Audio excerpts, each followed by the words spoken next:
Hello, listeners.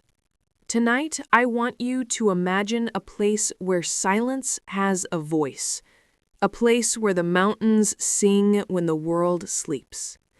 This is the Voice of the Wild, and I'm your host, Sarah. Our guest today is someone who went into the mountains of South America and came back with a story that scientists can't explain. He's here with us today, looking a little pale, a little tired, but ready to talk. His name is Marshal Kane. Marshal, welcome to the show. Thanks, Sarah. I'm not sure I should be talking about this, but maybe it's time. We're glad you're here. So tell us, what's the cave that hums? It started about 6 months ago.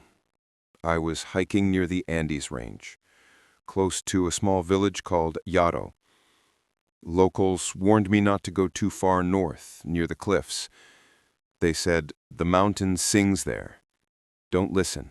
And you went anyway. Of course, I'm a field geologist. I study rocks, not legends. But the first night I camped near the ridge, I heard it. The hum? Yes. It wasn't like wind or an echo. It was harmonic. Low, steady, almost like a human voice humming under the ground. You could feel it in your bones, not just hear it. Could it have been wind moving through the caves? That's what I told myself. But the sound changed. It shifted tone, like it was responding to me. When I moved closer, it got louder. When I spoke, it paused. Like it was listening. Exactly. So you followed it? Yes. I found the entrance 2 days later, hidden behind thick vines and rocks. It was narrow, maybe 2 feet wide, but when I stepped inside, the sound grew so strong that my flashlight started to flicker. Tell us what it looked like inside. Dark, wet, walls covered with strange patterns, not carvings, not natural cracks. They looked like waveforms, like sound patterns on a screen. That's strange. Yeah, I touched one and the whole wall vibrated. It was like the cave breathed. Every vibration matched the hum. Did you record it? Yes, but that's where things get strange. When I played it back later, the sound was gone. The file was just silent. But when I held my phone to my ear, I felt the vibration again. You felt it? Yes, like a heartbeat in the air. That sounds impossible. That's what I thought, until I went deeper. The tunnel opened into a large chamber. The walls glowed faint blue, maybe phosphorescent minerals, and in the center was a stone pillar covered with spiral shapes. When I got closer, the hum became a melody. A melody? Yes, a song. Not human, but emotional. It sounded sad, like something lost. Were you afraid? At first, no. I was fascinated. But then, I realized the hum was inside my head. I couldn't block it. I covered my ears. It didn't stop. It felt like the cave was speaking through me. What did it say? Only one phrase. Again and again. In a language I didn't know, but I remembered the rhythm. Later, I found out it matched an old Quechua word, Amaru. What does it mean? It means the serpent that sleeps. That's unsettling. Did you tell anyone? I tried.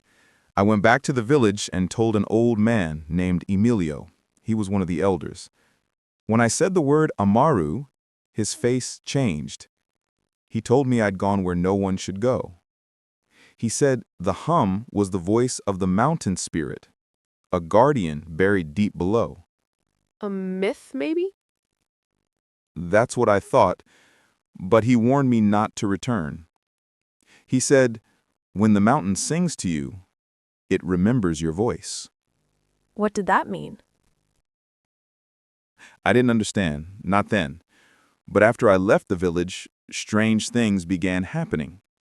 At night, I'd hear faint humming again, even miles away. It followed me. Like an echo that wouldn't fade?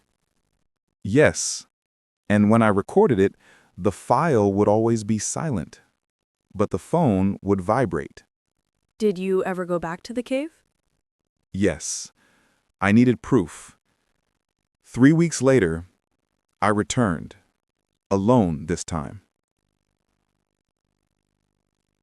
The entrance looked different, wider, like it had grown. Inside, the hum started before I even turned on my flashlight.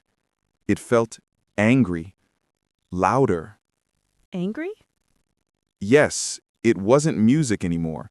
It was noise, shaking the rocks, the ground, my chest. And then, the floor cracked open. Wait, the cave started collapsing? No, it opened. A hole formed, glowing faint red, like magma, but not hot. I felt a wind rising from below, and I swear, Sarah, I heard whispering voices calling my name. Your name? Yes, over and over. Marshal, Marshal. That's when I ran. You escaped? Barely. When I looked back, the cave was silent again, like nothing happened. But since that day, I still hear the hum. Even now. Even here? In the studio? Yes. Right now, it's faint, but it's there. You're serious? Completely. I've been to doctors. They say my ears are fine. One even said maybe I developed a rare form of tinnitus, but that doesn't explain why sometimes my furniture vibrates at night. That's disturbing. Once, I recorded myself sleeping. When I played it back later, I heard my own voice whispering something in that same ancient rhythm. But it wasn't me. You think the cave did something to you? I think it left something inside me. A frequency, maybe. Or a memory. You're a scientist, Marshall. Have you tried to study it? Yes. I ran sound tests at my home lab. I played the hum back through speakers. Amplified. The results were impossible. What happened? The frequency caused objects to move. Small pebbles, cups, even a chair once. And when I slowed it down 400%, I could hear breathing. Breathing? Yes, deep and slow, like something sleeping under the earth. And when I reversed the sound, I heard a whisper, Amaru. So the hum was a message? Maybe. Or a warning. Do you still have the recordings? No, they were deleted. Every file corrupted, replaced with a blank waveform, like silence had eaten the sound. That's eerie. The last file was different, though. It wasn't silent. It played the hum for exactly 13 seconds, and then it whispered my name. Marshall, are you okay right now? I'm fine. It's louder than usual tonight. You mean you can hear it right now? Yes. Can't you? Wait, are you playing something? No, that's not me. Listeners, we're hearing a low-frequency sound in the studio. Marshall, is this a recording? It's here. That was the last part of our live recording. Moments after the hum began, the microphones shorted out. The lights flickered. Marshall looked terrified. He said, "It's calling me," and ran out of the studio. We haven't seen him since. 3 days later, I received a parcel. No name, no address. Inside was a small rock. It was warm to the touch, and when I held it close to my ear, I heard it. The hum. It's been 2 months since that night. Today, as I record this, I got an email from Marshall. No message, just a voice note attached. I'm going to play it for you now. Sarah, don't come looking for me. I went back. The cave was gone. Just rockin' best. But the hum is louder here. It's everywhere. It's not a sound anymore. It's a heartbeat. I think the mountain is waking up. If it calls your name, don't answer. Maybe some places aren't meant to be explored. We think the earth is ours to measure, to break, to name. But sometimes the earth speaks back. The cave that hums, maybe it isn't haunted. Maybe it's just alive.